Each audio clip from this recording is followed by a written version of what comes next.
Türkmenistanyny uzak ýyllar beýsarpy bolan we gogoçy meýdanlaryna hasapsyz koglan suw barha ýakasyny tanadýany meňzeýär. Yerli häkimetler bu meseleni onlarca kilometr uzayan ekrançylyk ýaplarynyň boýuna ýürüýte suw garawullaryny goýmak bilen çözmäge çalışýarlar. Adatlyk radiosy ýurdun demir gazygyna barha ýetileşýän suw problemasy barada ýylyň başynda hem habar beripdi. Daha şoğuzak çeşmemiz şonu adatça regionun ekrançılık yapılarına suğun fevralyň 1-inden öň berilenligini, emma bil onun näme üçindir hepdelep gijikkenligini habar beripdi. Soň adatlygyň çeşmeler daha şoğuzda gogo çekiljek yerlere tutulmaly, ýuguş suwunyň 2 ay gijikdirilenligini habar berdiler. Daha şoğuzak suw yetmezçiligi barada gelen iň soňky maglumatda Saparmurat Türkmenbaşy etrafyndaky ekrançylyk yapılarynyň suwunyň juda azlygy habar berilýär. Häkimligiň tawsiry boýunça her bir gadadan her gün 2 adam çenilen 100 kilometr aralyga uzayan ýağın boýunyna gije günnüz garawullaryp suwa gözegçilik etmeli. Olar owa adamlarynyň ýa daýhan hojalyklarynyň nasos goýup ýapdan suw almagyna ýol bermeliler diýip Çeşme 8 awgustda habar berdi.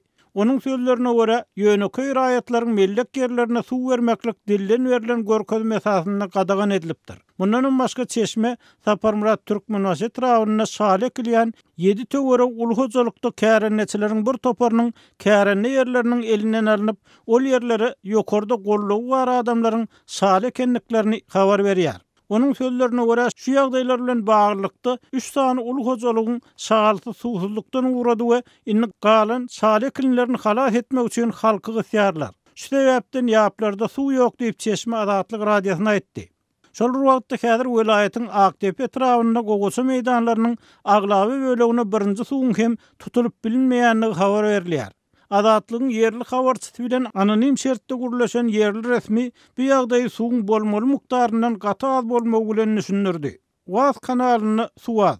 Saparmurat Türkmenbaşy etrawyna barýan Hanyap kanalynda hem suw bolmalysyndan 80% az diýip adatlygyň çeşmesi yerli halkyň bolanja suwdan hem peýdalanyp bilmeýänligini aýdýar. Onun tasdiklamagyna görä, gogo çeken daýhanlar goda, bollumsaz, könrügenç etraplarynyň üstünden geçýän suwdan hem peýdalanyp bilmeýärler. Olaryň gogoçy meýdanlarynyň köp bölegi entek bir gedegem sugorlanok. Munyň sebäbi kärenneçileriň düşündirmeklerine görä, odalym az gelen suwun Türkmenbaşy etrafynda ýöneköy adamlaryň kärenne ýerlerini alyp, ol ýere şale eken adamlardan artmalylygy bilen bagly. Ýöneköy adamlaryň ekin meýdanlaryny, melleklerine suw diňe artan ýagdaýyna berilmeli. İlkinji nowatda Türkmenbaşy etrafynda şale eken arkaly adamlaryň ekinleri suwdan ganmaly. Haly suw bedire bilen naşan, haly da ýöneköy halka suw bermäň diýip häkimlere ýokardan tawsyryk berildi diýip adatlygyň çeşmesi yerli resmileri salgylanyp aýdýar. Türkmenistan'da suw yetmezçiligine daha şol welaýatyna däl, eýsem ýurdun beýleki ýerlerinde hem barha ýeti duýulýar. Munyň sebäbi bir tarapdan Sowet döwründen gelýän suw beýsarpalygy bilen bagly bolsa, ikinji sebäbi ýurtdaky suw desgalaryna edilýän eýçilik bilen bagly.